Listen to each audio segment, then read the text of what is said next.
IELTS academic writing task 1।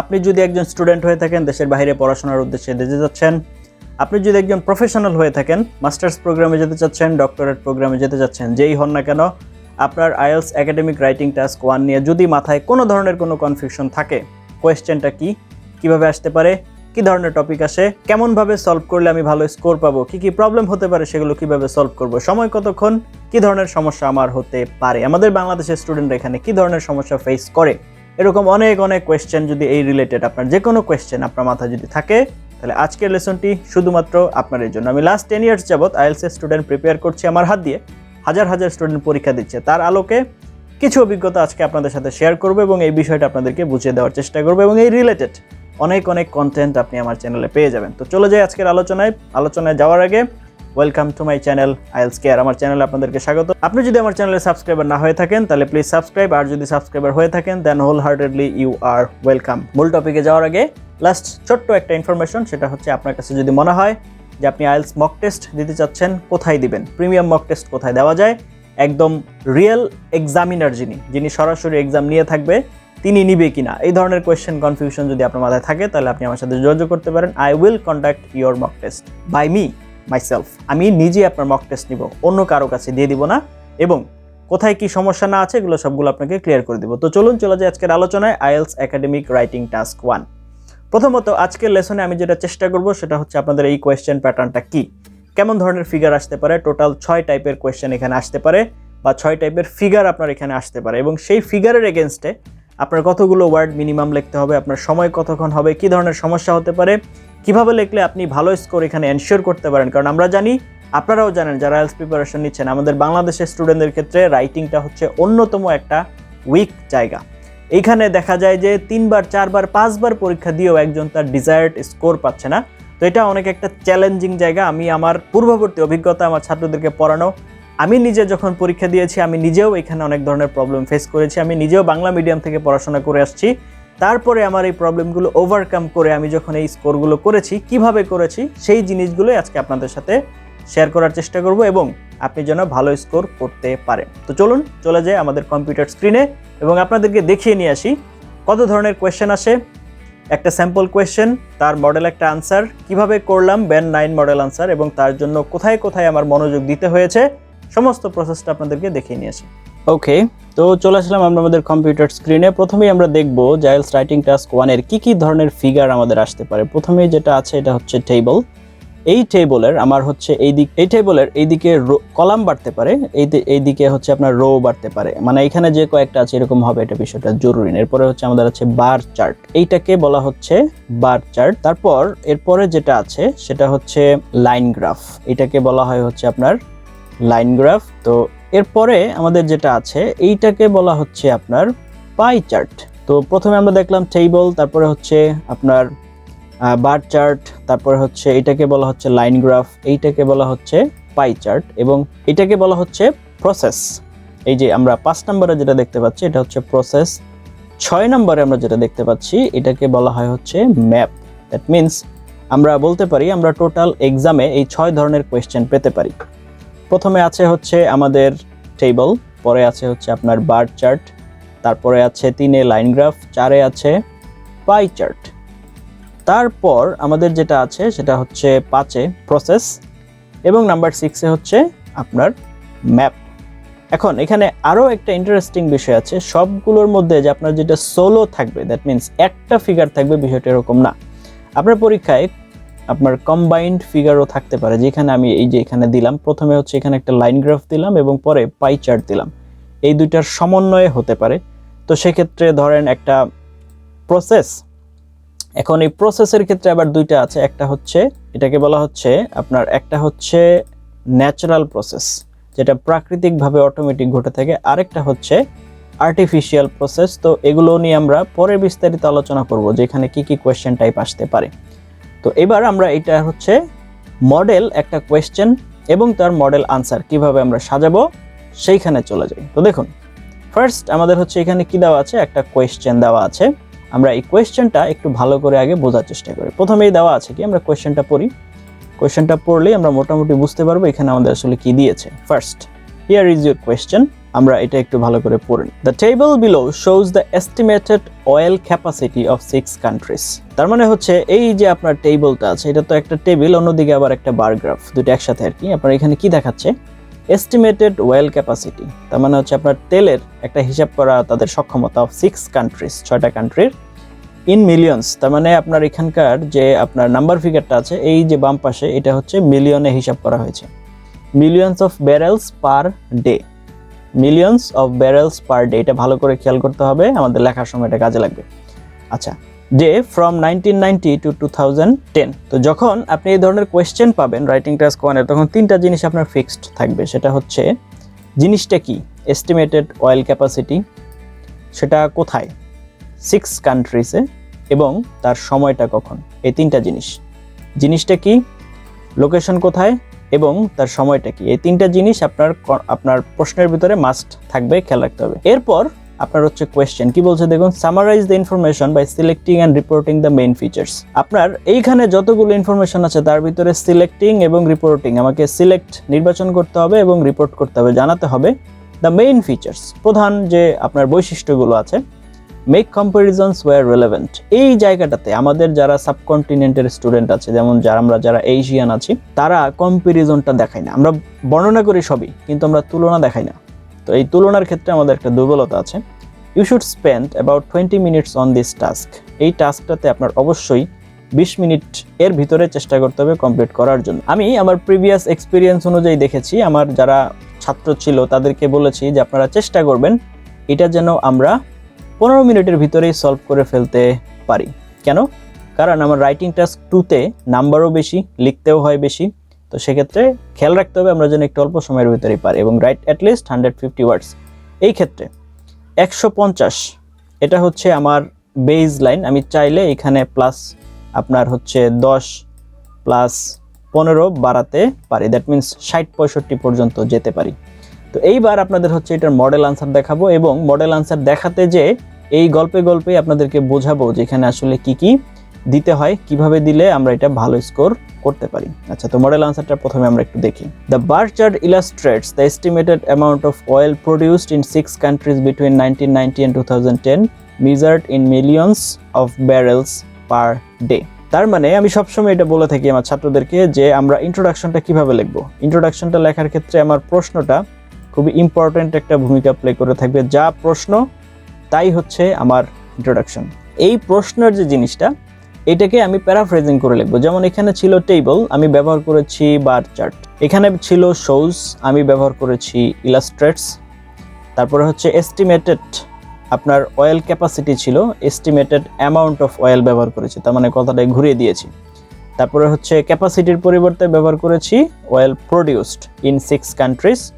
তারপরে হচ্ছে of ব্যারেলস per day from এত, এইখানে পার ডেটা আগে ছিল আর সময়টা পরে ছিল, আর আমি সময়টা আগে নিয়ে আসছি between 1990 and 2010 measured in billions of ব্যারেলস per day. তার মানে এই যে ব্যারেলস পার ডেটা, এটাকে নিয়ে আসছি আমি পরে, আর সময়টাকে নিয়ে আসছি আগে। তাহলে বুঝতেই পারছেন আমার যেটা কোয়েশ্চেন সেটাই হচ্ছে আমার ইন্ট্রো। আমার এই যে আপনার হচ্ছে রাইটিং টাস্ক 1টা একাডেমিকের ক্ষেত্রে আমি যে লিখবো, তার প্রথম ধাপ ইন্ট্রো, সেটা হচ্ছে আপনার 15 থেকে 20 ওয়ার্ডের ভিতরে শেষ করতে হবে। So be mindful about that. ইন্ট্রোর পরে আমি যে প্যারাটা দিব সেটা হচ্ছে ওভারঅল বা ওভারভিউ প্যারা, এটাকে ওভারভিউ প্যারা বলা হচ্ছে। এটাও মোটামুটি আপনার 20 থেকে 25 ওয়ার্ডের ভিতরেই আমার শেষ করতে হবে। তো ওভারভিউ প্যারাটা কি লিখবো? ওভারভিউ প্যারাটা হচ্ছে কোন জায়গায় সবচাইতে বেশি এটা বলবো, এবং কোন জায়গায় সবচাইতে কম এটা বলবো। তবে কত পার্সেন্ট বেশি আর কত পার্সেন্ট কম এটা বলবো না। Overall oil production capacity টেন্ডেড to increase during this 20 year period. তার মানে এই 20 বছরে দেখা যাচ্ছে যে অয়েল ক্যাপাসিটিটা বাড়তেছে। The figures for Saudi Arabia were significantly higher than the other countries. Saudi Arabia সবার চাইতে বেশি, while production was lowest in Qatar. দেখছেন, সবচাইতে হাইয়েস্ট সৌদি আরবিয়া নিয়ে আসছি এবং সবচাইতে কম কাতার নিয়ে আসছি, এবং কত পার্সেন্ট বাড়ছে এটা কিন্তু বলিনি। মানে ওভারভিউ প্যারাটাতে হচ্ছে সবচেয়ে বেশি কে কম কে এইটুকুই বলবো, কিন্তু কত পার্সেন্ট বেশি বা কত পার্সেন্ট কম এটা বলবো না। এবার আমরা চলে আসবো কোথায়, আমাদের হচ্ছে ডেসক্রিপশনে। ডেসক্রিপশনকে আমি 2টা প্যারাই করে ফেলেছি, আলাদা আলাদা ভাগ করে ফেলছি। এটাকে বডি পার্টসও আপনি বলতে পারেন। তার মানে আমার রাইটিং টাস্ক 1 3টা ভাগে হবে। নাম্বার 1 হচ্ছে ইন্ট্রো, তারপরে হচ্ছে ওভারভিউ, তারপর হচ্ছে বডি পার্টস, তার মানে হচ্ছে আমার ডেসক্রিপশন। এই 3টা প্যারা টোটাল হচ্ছে আমি আমার রাইটিং টাস্ক 1 লিখব। এবার সময় ধরলাম কোথা থেকে, from 1990 to 2010 there was a significant increase in oil production in Saudi Arabia. Saudi আরাবিয়াতে বাড়ছে। In 1990 just over 8 million barrels per day, 90তে কত ছিল, 8 মিলিয়ন ছিল, were produced and this rose steadily. Rose মানে হচ্ছে বৃদ্ধি পেয়েছে, স্টেডিলি মানে হচ্ছে ধীরে ধীরে, রিচিং আ পিক, সর্বোচ্চ পর্যায়ে গিয়েছে, of over 14 million barrels per day in 2010। তার মানে 90তে যেটা 8 মিলিয়ন ছিল সেটা 2010-এ এসে 14 মিলিয়ন হয়েছে। ইন কন্ট্রাস্ট, তার মানে হচ্ছে এবার বিপরীতে, দ্য স্মলেস্ট প্রডিউসার ওয়াজ কাতার, সবচেয়ে কম, মানে সবচেয়ে বেশির বিপরীত তো আপনার সবচেয়ে কমই হবে, Qatar, despite a slight increase in 2000। তার মানে এই ক্ষেত্রে 2000 সালে ওদের কিছুটা বাড়ছিল, বাকি ক্ষেত্রে সবসময় কম। Production in Qatar remained relatively stable at least than 1 million barrels per day, এবং এটার পরিবর্তনও খুব কম হয়েছে, খুবই কম পরিবর্তন। তার মানে এখানে আমি দুইটা পয়েন্ট নিয়ে আসছি, একটা হচ্ছে হাই আর একটা হচ্ছে লো। এইবার এই যে হাই লো নিয়ে আসছি এই প্যারায়, তার পরের প্যারাতে আমি হচ্ছে কি নিয়ে আসবো জানেন, এবার হচ্ছে ফ্লাকচুয়েশন হয়েছে কোথায়, সবচেয়ে বেশি ওঠানামা করেছে কোথায়, দেখেন অন্যান্যগুলো বা মিড লেভেলের গুলো।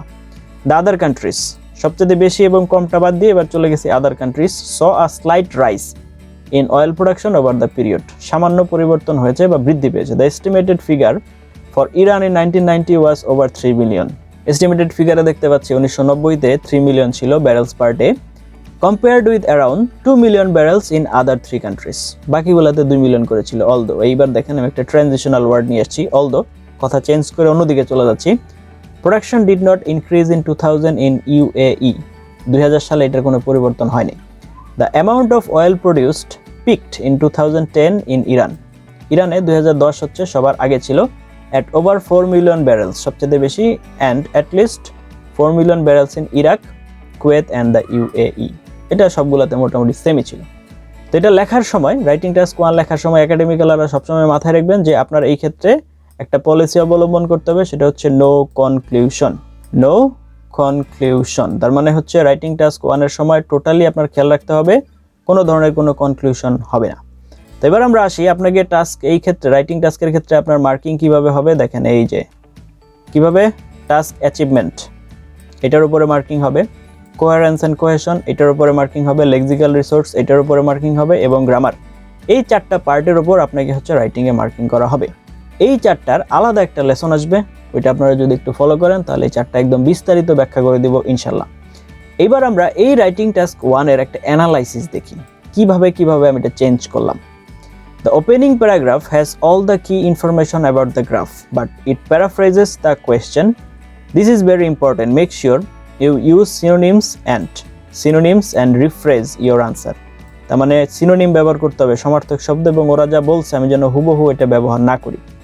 For example, in this case প্রশ্নে ছিল শোজ, আমি ব্যবহার করেছি ইলাস্ট্রেটস। ওরা বলছে ওয়েল ক্যাপাসিটি, আমি ব্যবহার করেছি অ্যামাউন্ট অফ ওয়েল। ওরা বলেছে ফ্রম 1990 টু 2010, আমি বলেছি টুইন 1990 অ্যান্ড 2010। প্যারাগ্রাফ 2-তে এসে কি করলাম দেখেন, প্যারাগ্রাফ 2-তে this paragraph given a clear overview of the chart. The overall trend is that the capacity increased, but there is a big difference between Saudi Arabia and Qatar. This paragraph demonstrates, এই প্যারাগ্রাফটা আমাকে বর্ণনা করতেছে, আর excellent knowledge of the required grammar and vocabulary. I tended to increase 20-year period, not 20 years period. দেখেন normally আমরা এখানে কিন্তু কি করতাম, এই যে 20 ইয়ার্স ব্যবহার করতাম। আমরা সবাই জানি যে 20 হলে তারপরে ইয়ারের পরে এস হবে, কিন্তু আমরা যদি মাঝখানে হাইফেন হয় তাহলে এটার পরে আর প্লুরালটা হবে না, খেয়াল রাখতে হবে, সিগনিফিক্যান্টলি হায়ার দেন। এই যে আমার হচ্ছে ওয়ার্ডগুলো এবং গ্রামারের ব্যবহারগুলো আমি দেখিয়েছি, এটা কিন্তু আমার জন্য অনেক বেশি হেল্পফুল হয়েছে। এরপরে প্যারাগ্রাফ 3-তে this paragraph goes into detail about the two most significant countries, Saudi Arabia and Qatar. It follows clearly from the previous paragraph which has highlighted this two countries. আমি আমার ওভারভিউতে সৌদি আরাবিয়া এবং কাতার নিয়ে কথা বলে এসেছিলাম, তারপরের প্যারাগ্রাফে এখানে নিয়ে আসছি this two countries. All the key vocabulary to describe movement in a graph is used correctly. Movement বোঝানোর জন্য, কমা এবং বাড়া বোঝানোর জন্য যা যা বলা দরকার ছিল সেগুলো, যেমন সিগনিফিক্যান্ট ইনক্রিজ, রোজ স্টেডিলি, রিচিং আ পিক, রিমেইন রিলেটিভলি স্টেবল, একদম পারফেক্টলি আমি এই ওয়ার্ডগুলো ব্যবহার করেছি। There are 2 sentences about Saudi Arabia and 2 about Qatar. সৌদির সম্পর্কেও 2টা কাতারের সম্পর্কেও দুইটা, তার মানে সমান। Using the linking phrases in contrast, এই যে বলেছিলাম যে আমি একটা ট্রানজিশনাল ওয়ার্ডস বা একটা লিঙ্কিং ওয়ার্ড ব্যবহার করেছি ইন কন্ট্রাস্ট, দুইটাকে একসাথে করার জন্য। This paragraph is very well structured and cohesive. Cohesive মানে হচ্ছে সংশক্তিপ্রবণ, মানে তারা একসাথে connected, with no grammatical mistakes and an excellent range of vocabulary. এই জন্য paragraph 3 okay. Now paragraph 4।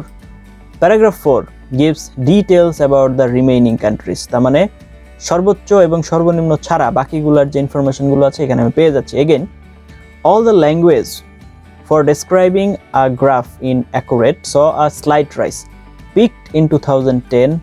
The prepositions are also used correctly.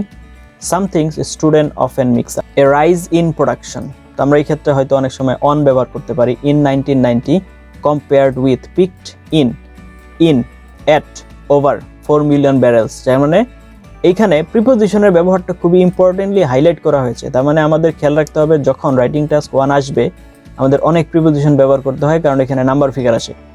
এই ক্ষেত্রে আমাদের এক্স্যাক্টলি ধারণা থাকতে হবে কোনটার আগে কি বসে। Overall, this answer displace everything needed for a band 9 answer on IELTS task 1. This answer is clear and well structured with a skillful use of paraphrases and links. So এই ওয়ার্ডটা ভালো করে ওয়ার্ড খেয়াল করবেন, paraphrases and links. There is a wide range of very natural vocabulary needed to describe a graph, and there are no spelling mistakes. Spelling mistakes ও নাই. There are no grammatical mistakes. In answer, there is an excellent range of complex structures. তার মানে শুধু simple sentence ব্যবহার করা হয়নি, complex সেন্টেন্সেরও structure এখানে ব্যবহার করা হয়েছে। এরপরে এখানে আপনাদের এই যে টাস্ক অ্যাচিভমেন্টটা কি, কোহেরেন্স এন্ড কোহেশন কি, লেক্সিক্যাল রিসোর্স কি এবং গ্রামাটিক্যাল রেঞ্জ এন্ড অ্যাকুরেসি কি, এগুলোর বর্ণনা দেওয়া আছে। এগুলো আপনারা একটু কাইন্ডলি দেখে নিন। আমি 2 মিনিট এখানে পজ রাখছি, আপনারা একটু দেখবেন এগুলো। পরবর্তীতে কোনো একটা ভিডিওতে, আজকে ভিডিও অলরেডি অনেক লম্বা হয়ে গেছে, পরবর্তী কোনো একটা ভিডিওতে আমি এটা চেষ্টা করব আপনাদের একদম পারফেক্টলি সম্পূর্ণটা ডেসক্রাইব করে দেওয়ার জন্য। এতক্ষণ পর্যন্ত তো আপনারা দেখলেন যে টোটাল প্রসেসটা কি। এখন তাহলে আমার কি করতে হবে আগে? আমি যখন নিজে নিজে প্রিপারেশন নিব, বা আপনি যখন ক্যামব্রিজ বই দিয়ে প্রিপারেশন নেবেন, অথবা আপনি যখন আমার লেসন দেখে আপনি যখন প্রিপারেশন নিচ্ছেন, তখন আপনার প্রথম যে কাজটা করতে হবে সেটা হচ্ছে কিছু মডেল আনসার আপনার দেখে দেখে হলেও লিখতে হবে। ফার্স্ট একটা কোয়েশ্চেন নেন রাইটিং টাস্ক 1 এর একাডেমিকের। কোয়েশ্চেনটা ভালো করে বোঝার চেষ্টা করেন, কোথায় সবচেয়ে বেশি হাইয়েস্ট পয়েন্ট, কোথায় সবচেয়ে কম লোয়েস্ট, মিড লেভেলে কোথায় আছে যেটার কোনো পরিবর্তন হচ্ছে না আর যেটার অনেক উঠানামা হচ্ছে, এই পয়েন্টগুলো কোথায় আইডেন্টিফাই করা শেখেন। একটা ফিগারে যেগুলো যে আপনার মেজারমেন্টগুলো দেয়, যেমন অ্যামাউন্টের পরিমাণ দেয়, সময়ের যে পরিমাণগুলো দেয়, এগুলোর আপনার মানদণ্ডগুলো কোথায়, ফার্স্টে এগুলো আইডেন্টিফাই করে ফেলতে হবে। এবং আমাদের বাংলাদেশের স্টুডেন্টদের আরও একটা বড় সমস্যা হচ্ছে এখানে কম্প্যারিজন দেখাতে পারি না আমরা হচ্ছে বলে যাই যে হ্যাঁ এটা এইখানে এবং এটা এইখানে।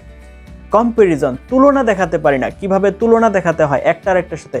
তবে হ্যাঁ, তুলনা কিন্তু সব জায়গায় দেওয়া যায় না, প্রাসঙ্গিক তুলনা দিতে হবে, মানে রেলেভেন্ট আপনার হচ্ছে তুলনা দেখাতে হবে। এই জায়গাগুলোতে কিন্তু আমরা ধরা খেয়ে যাই। তো এই জিনিসগুলো আমি ধীরে ধীরে স্টেপ বাই স্টেপ আপনি আমার চ্যানেলে সমস্ত আলোচনা পাবেন। প্লিজ প্রে ফর মি, আমার জন্য দোয়া করবেন, আমার সাথে থাকবেন, চ্যানেলটি সাবস্ক্রাইব করে, এবং এই লেসনগুলো অবশ্যই আপনার ফ্রেন্ডস অ্যান্ড ফ্যামিলির সাথে শেয়ার করবেন, because I know they also need this kind of information. আর আপনার যদি ইংরেজির বেসিকের সমস্যা থাকে, ভিডিও ডেসক্রিপশনে দেখবেন আমার ফেসবুক পেজ এবং গ্রুপের লিঙ্ক দেওয়া আছে। আপনারা চাইলে ওই গ্রুপগুলোতে জয়েন করেন, এবং ওইখানে আমি প্রতিনিয়ত অনেক ম্যাটেরিয়ালস দিচ্ছি আপনার বেসিক ইংলিশ ডেভেলপমেন্টের জন্য। কারণ আপনার আইএলস দিতে হলে অবশ্যই আপনাকে বেসিকে ভালো করতে হবে। তো দয়া করে সেখানে জয়েন করেন এবং নিজের বেসিকগুলো ইমপ্রুভ করেন। তো আজকের জন্য এ পর্যন্তই। দয়া করে ফ্রেন্ডস অ্যান্ড ফ্যামিলির সাথে শেয়ার করতে ভুলবেন না। আগামী ভিডিও দেখার আমন্ত্রণ জানিয়ে আজকের মতো এখানে শেষ করছি। আল্লাহ হাফেজ।